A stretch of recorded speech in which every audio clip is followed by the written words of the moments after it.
Great day. Jerisha Hawk here. I want to talk, I hope you guys are having a phenomenal Monday here in Detroit. There was like a massive snowstorm. I have not left the house. Why? Because it's like freezing outside and there's just a crap ton of snow outside.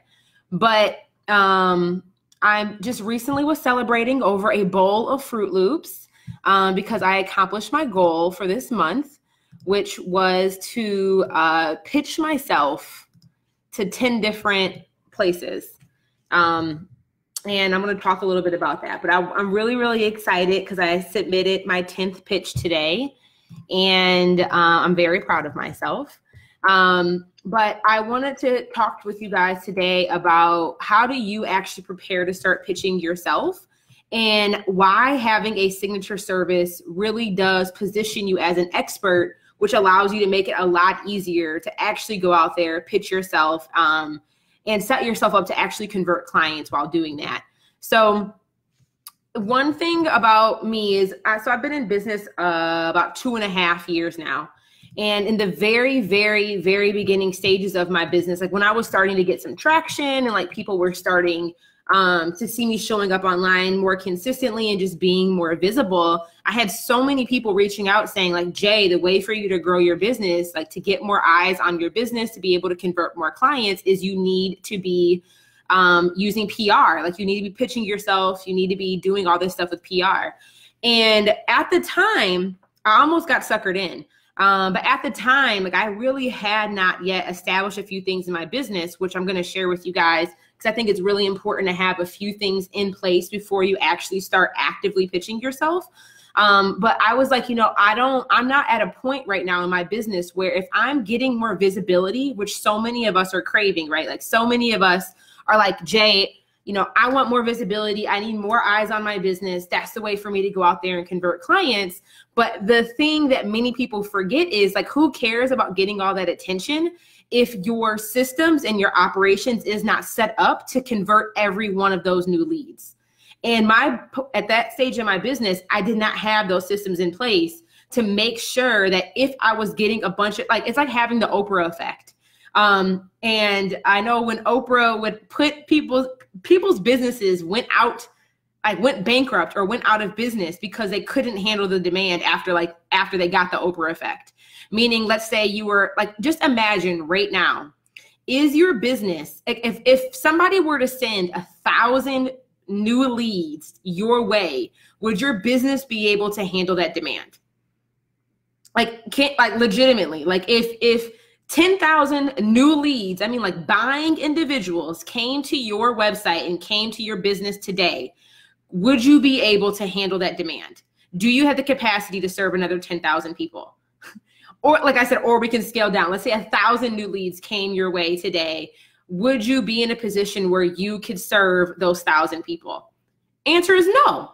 So I'm like, bruh, I know I got a story to share. And I know if somebody gives me a platform, I will share my story. But there is no way I'm about to sit here and invest in getting more visibility on my business when the back end of my business is not actually set up to monetize and serve all those new leads. And that's where I think so many business owners go wrong. So I think that's why I didn't bite those pitches or that I got from PR agents or public relation professionals back then, was because like my business isn't set up to do that. And I'm like, if all those leads even came my way, I don't even know which one of my offers I would actually want to sell them, right? Because in the beginning stages, you're just trying to figure stuff out. Like you're testing new offers. You're trying to figure out what's going to stick. You're trying to actually figure out like how, because one thing we talk a lot about in services that sell is something called the POP method. And like, do you have a process in place to deliver consistent results to your clients? And if you don't have that, again, like it'll be like if you were to get even 10 new clients on your roster today, if you were to convert 10 new clients today, would you be able to handle that capacity? Like, would you be able to offer the same level of service to every one of those new clients and, have your processes structured in a way that gets them all consistent results? And for most of us, I know for me back then, the answer was no. I'm like, even if I converted 10 new clients today, your girl would be struggling. So that's why I didn't bite the bullet. But that doesn't mean I'm like, let me be patient before I start to go out there and actively seek publicity. Let me be patient. Because so many people are so focused on, I need more eyes on my business. I want a larger reach. I want to expand my PR. Like I want to do all these things. I need to be more visible from a PR perspective. But like, if you can't sell to an organic audience, like, I don't know what makes you think you'll be able to sell to a cold audience. Meaning, like, if people who know you, who already like you and who trust you are not buying from you, you will have a very, very, very, very, very, very, very, very difficult time selling to somebody who does not know you from, Joe Schmo off the streets. That's basically what PR is doing. Like, you're getting in front of cold leads. Like, you're getting in front of people who don't know who you are. And if you're not, so these are a couple of things that I was intentional on making sure that I had in place before I had this before I did this proactive and outreach to start to gain new publicity. First thing I did was made sure that I was very clear on what problem I was actually solving with the services that I sold. This is really, really big. This is why I created my program, Services That Sell, mainly because I think the things that we teach in my program are like foundational. Like, if you can't do these basic things, like your business is not going to last. Like, you're doomed because you need to know what problem you solve.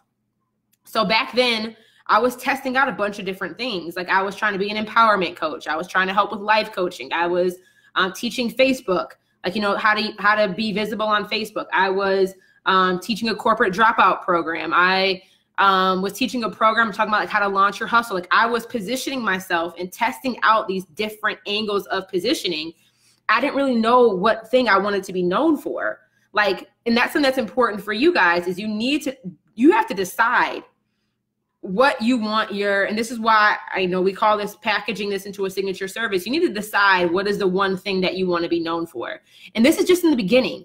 Like, if you're earning less than 6 figures a year, like, this is really, really important because you do need to establish the trunk of your tree before you start to build out all these extra branches.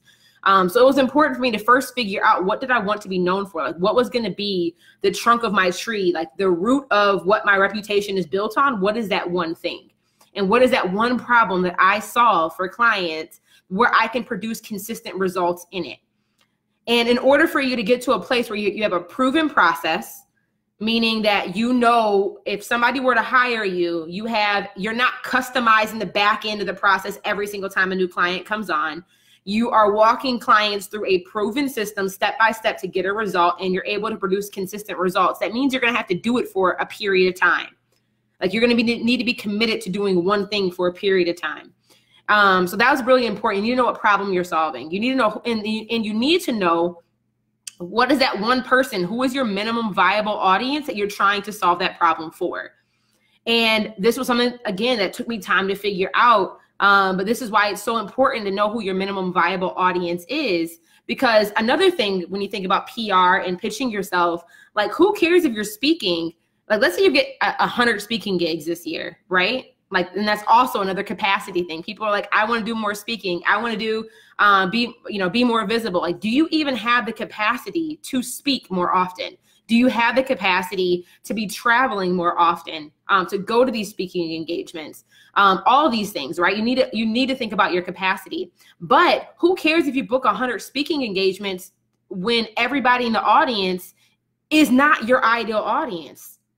Like, who cares? For me, so one thing, I guess, let me clarify this. It is important to understand what type of business model you are trying to create and trying to execute. If you're just out here trying to be famous and like everybody knows you, but you ain't got nothing to sell and you're not making no money off of it, this live stream probably isn't going to be that helpful for you.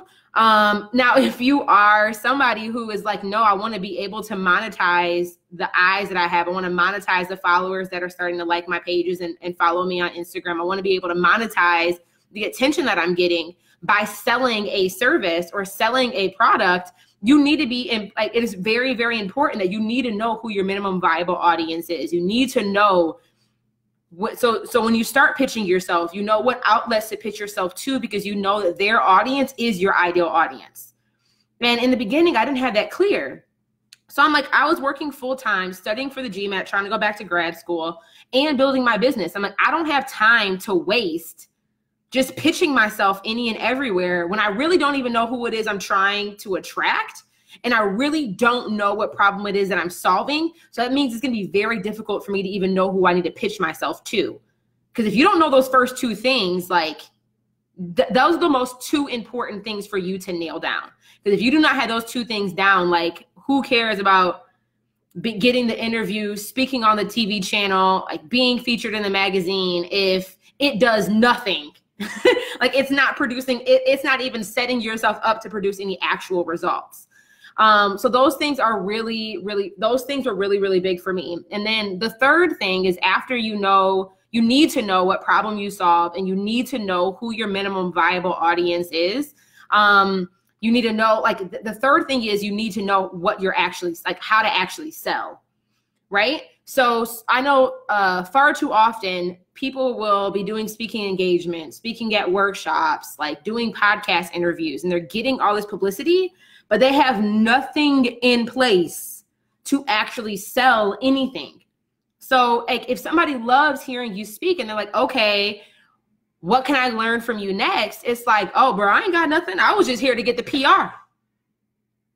And the person looking at you like, what you mean? And I'm going to be looking at you like, what are you doing? Like, if you don't have anything tangible, like something for somebody to buy after they've heard you speak, like you're shooting yourself in the foot.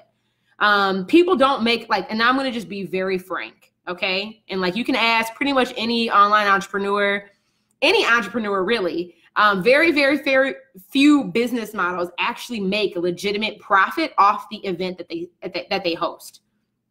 And not saying that it's not possible. I'm not saying that people don't make money off their events, but 9 times out of 10, people don't earn their big dollars from the event that they're hosting. Unless you're like a big dog like Rachel Hollis. I love watching her and her husband Dave on their little morning show. They have an event called Rise. They sell tickets anywhere from $50 to $1,800. They just sold out a 7,000 person event within like 4 hours. So homegirl made a couple mil today. We are not on Rachel Hollis status, right? Like we are not, 9-time New York best-selling authors who have audiences of millions. Like we are not there yet. So like if you're trying to make income off of events, like you can, but like really where people make the largest amount of money is on what they sell when they are on stage. That thing that they're selling at the end, that's where people make most of their profit. Like most event hosts and event people, they break even at best on the events that they run, but they make their income off the thing that they sell after the event.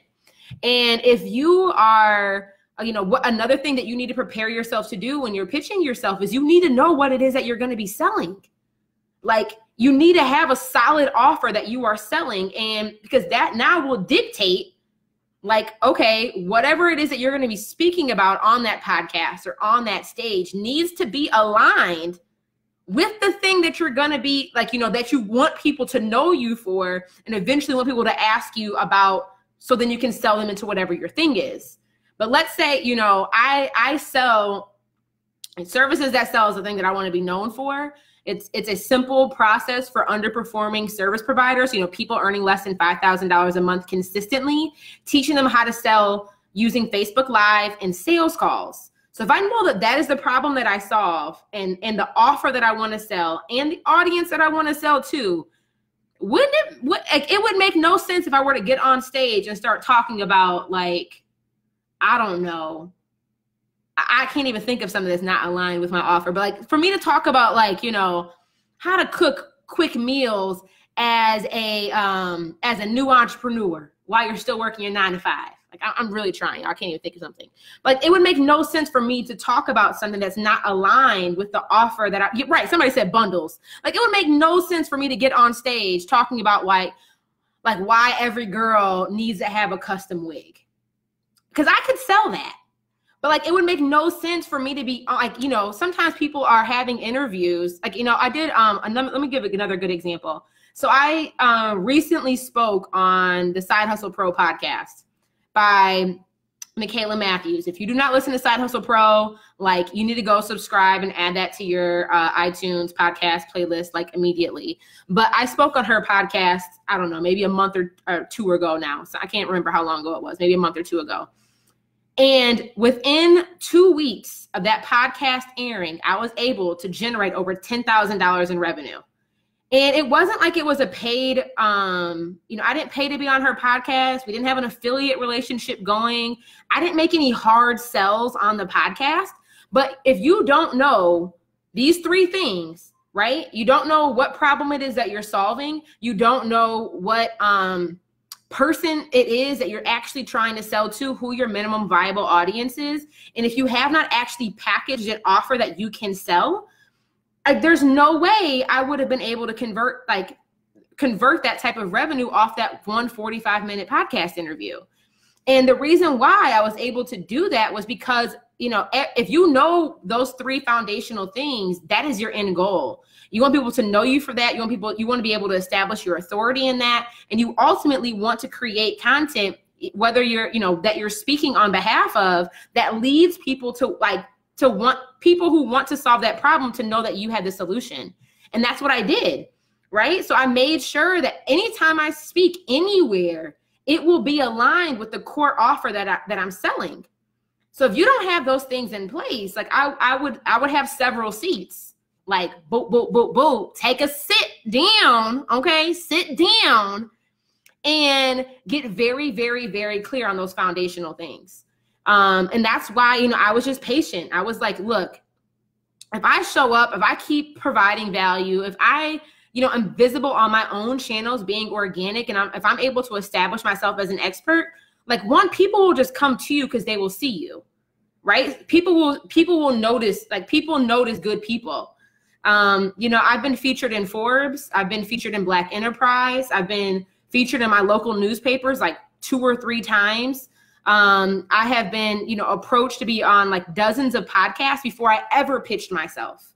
And the reason being was because, I was focused on doing me. I was focused on establishing those foundational things. And by me doing my Facebook Live videos, and also by me creating a signature service, which is the thing that I am known for, the thing that people know me for, it made it very easy for other people to refer me, for other people to be like, Jay, you'd be dope for this article. I've submitted your name for you. If your stuff is not that clear, if your stuff is not crystal clear, where everybody who currently knows you is able to refer you and be able to communicate what it is that you do and the value you provide when you're not in the room, that should be your primary focus. That should be your primary focus. It's not so much about you deciding. Well, one, you do need to decide what you want to be known for, who your minimum viable audience is, what problem that you're solving for them, and actually packaging an offer that you can sell. You are responsible for that. But just because you know it means nothing if other people aren't able to articulate it. And it doesn't mean anything if you're not able to communicate the value of what you do to the point where other people understand and they're able to also say it back to somebody else and clearly communicate that this is what she does. That's where your focus should be. But now, I'm at a point now in my business where my sales process is automated. If anybody who was watching this live stream video, I'd say for the most part, if you've known me for at least, a month or 2, you'd be able to tell somebody else what it is that I do and what problem that I solve. And I have a way of monetizing every lead that comes my way. Now I'm ready to actually start pitching myself, right? Now I'm actually ready. So you have to do I think so much in the online space, you get caught up, right? You see everybody else dang, she everywhere. She on this stage, on that stage, on that podcast, in that publication. But look, just because they printed on the pages don't mean they got the receipts to back it up, first and foremost. And 2, you don't know how much work this individual has been putting in behind the scenes when the cameras are off, when the nights are late, to make sure that they're in a position where they're monetizing everything, right? So I think that's really, really important for you guys to know. and why I think it's so valuable to have a signature service. Because another thing is, when I talk about, that's another rabbit hole. I don't want to dive down that lane tonight. But those are just some of the foundational things that you need, in my opinion, like before you start actively pitching yourself. And I'm not saying that you have to wait like forever before you pitch yourself, but like, you know, I wouldn't be, if you're working full time, or if you only have an extra 5 hours a week available or whatever, like I would not be like, that would not be my focal point of where you should be focusing your attention if you don't have those things in place. So I hope this was helpful. I said the other big thing for me that actually prepared me to pitch is I joined Selena Sue. She's absolutely amazing. She has like a heart of gold. But Selena Sue is a really, really big like public relations expert, and she has a course called Impacting Millions.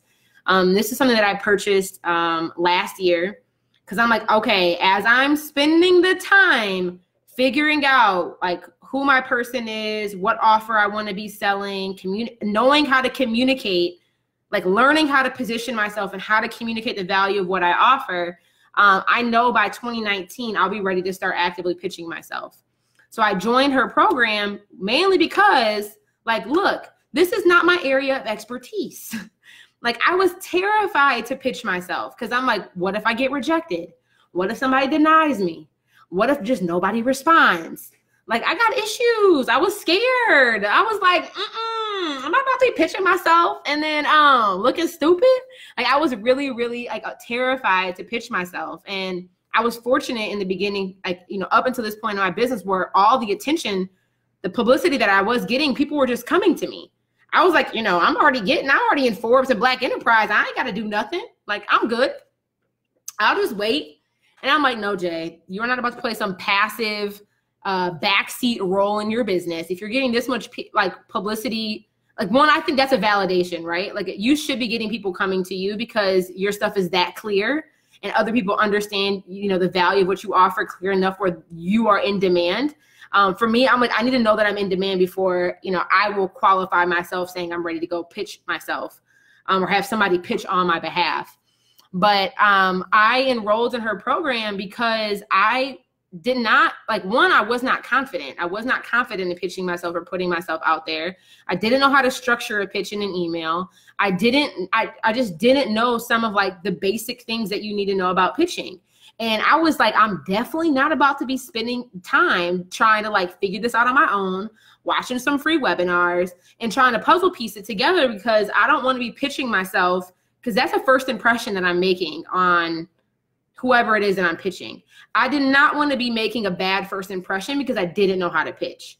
So I'm a really, really, really big advocate on invest in experts who specialize in the problem it is that you want to solve and learn a proven process so you can get comfortable on taking that next step. And that's what I did, right? Like, that's not my area of expertise. I'm not about to go try to become a PR expert.